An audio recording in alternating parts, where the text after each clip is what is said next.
notion which before was used very much in the art world, obviously comes from taking care of objects, a caretaker of objects in a museum. Today, it is much, much more than filling a space with objects. It has to do with filtering, it has to do with enabling, it has to do with synthesizing, with framing, also with remembering. And it's definitely become clear, sort of seeing the exponential growth of the use of the notion of curator on the internet, that the proliferation of ideas, of information, of images needs somehow obviously a guiding. And it seems also that within this whole information explosion, curating is used more and more. We can see it on Amazon, book lists are being curated. We can see it in magazines, pages are being curated. Concept stores are being curated. And Chris Anderson of TED calls himself the curator of TED. So conferences are being curated. So we can say curating goes far beyond the museum. Now that obviously has to do with an expanded notion of curating. It's kind of interesting that in art there has been this idea of erweiterte Kunstbegriff. Joseph Beuys spoke in the 1960s of an expanded notion of art, something also Andy Warhol did. And if we believe, or it's something I believe very strongly, that curating always follows art, it's not the other way around, curating follows art, we can say obviously an expanded notion of art somehow had to lead to an expanded notion of curating, to a bigger variety. Curation is how we tell the world what matters. It's not about hoarding references, it's about arranging them into something of meaning. It's thoughtfully crafted expression that gives people an inside look into your own perspective. When shaped by modes of persuasion, your essence transforms into an invitation, allowing others to step into different experiences. It's how a seemingly mundane object can be elevated into a world-class painting or a world-class piece of art, simply by shaping the surroundings to tell a story. This, like I'm designing this candle, right? Or like the student or the classroom is this. Like, if I put this candle in an all-white gallery space, it looks like a piece of art. If I put it on like in a garage, it looks like a piece of trash. You know, like someone would throw it away. It's dented.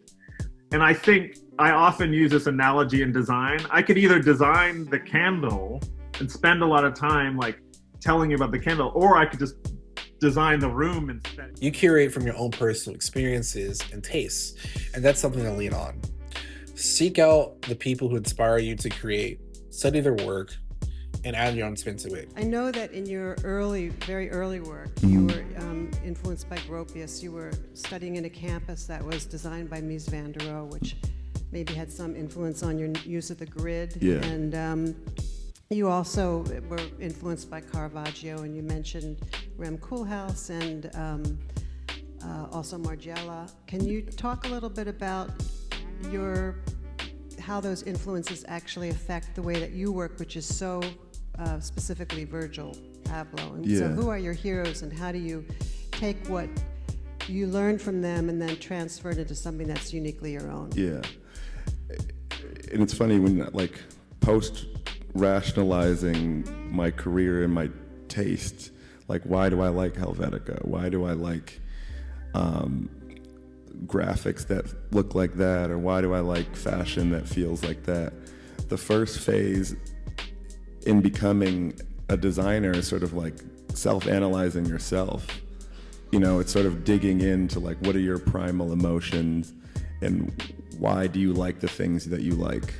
And I think once you resolve that, there's also interjecting that with, you know, a premise that largely doesn't get talked about a lot in my thought process in design, is that we all have mentors. Like, no one invented anything. And I think that's where an artist or designer torment can come in, if you're constantly preoccupied with pretending like you're not influenced and pretending that you've synthesized something that never existed without any points of reference, then that becomes a more dangerous sort of space as you try to like get to your core to go forward. So for me, I have just those clear influences, but the power of this room and us that can have the luxury to look back is that we can offer a 2.0 to every idea that was, you know, if we thought of creativity like tech, it's like, without the iPod 1, would we have gotten to the iPhone 7? you know, and it's like we're iterating and building upon those things. So largely what I then do is I take things from different fields and then plug them into culture, which it's sort of like, how do we take the things that we're learning in school, like Caravaggio, Gropius, Mies van der Rohe, but then put something out into the world that helps them understand design without it being highbrow or too over their head. And you can do that. That's what's exciting to me, is that I can make things that educate other people in different zones by having a wide and varied source of inspiration, which is my... I want you to make a list of 5 mentors. Notice what makes them great, and you'll likely find similarities and why you're drawn to them. Some of the qualities may be things you want to emulate yourself, but those influences blend together, they shape into something unique, your own personal style. Curation is philosophy, intention shapes your world, and style follows. Your style is born from taste, shaped by mentors, and defined by how you fuse your influences into something only you can create.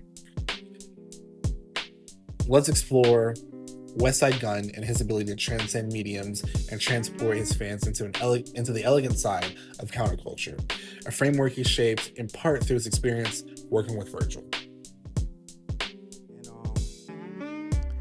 Soon as everything, mind you, this is my first fashion show. I'm in Paris. I just got to Paris. This is all feeling crazy to me. And bro, when the song came on, it was my song.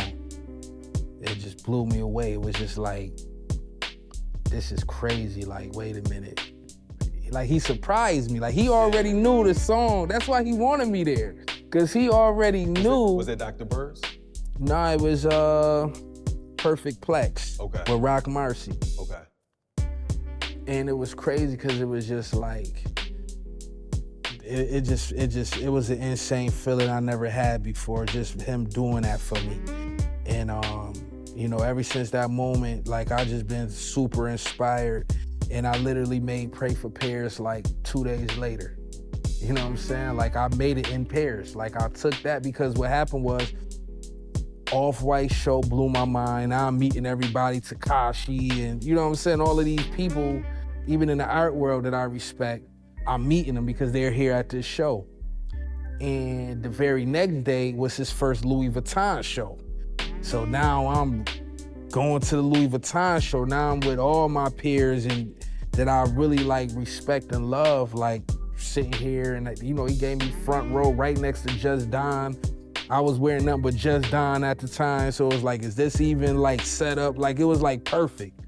So from going to sitting with them, you know, rest in peace, and having my show played to the next day at Louis Vuitton with Don and, you know, everybody, you know, Nigo and, you know, for all of them then, you know what I'm saying? It was just super crazy. I also heard that you wanted to intern for Louis Vuitton with Pharrell. Like, what's up? Like, you said, because you said you humble enough to step back and Yeah. But see, that's the thing. It's like, you know, I said I would do that. I still would do it now. You know what I'm saying? Because it's the learning experience. It's one of them situations like, you know, he ain't called me yet, so it's all good. I ain't tripping. You see what I'm doing out here in the world. Come on, Pharrell. But you know what I'm saying? It's like, yeah, you know, I look at myself as an LV god. I wear LV almost 7 days a week because of Virgil. And I also knew he used Louis Vuitton to get me my passport. So it's just like, I got a special place in my heart for Louis Vuitton, you know what I'm saying? But, you know, like I said, with Virgil, it was one of them situations, like when I used to talk to him, it was like, yo, I'll go get the coffee. You know what I'm saying? I'll do whatever I gotta do. Like, I'll move to Paris on my own dime. I just wanna be able to learn, you know what I'm saying? And it's wild because me and him was just talking about so much, and then he passed. When he passed, it was just like, that was the person who brought me in, you see what I'm saying? Into this world that I always dreamed of being in. Fashion, art, and hip hop, they're not just trends to him. They're in his DNA. He isn't just influenced by culture, he is culture. And while many try to clone the blueprint, there's only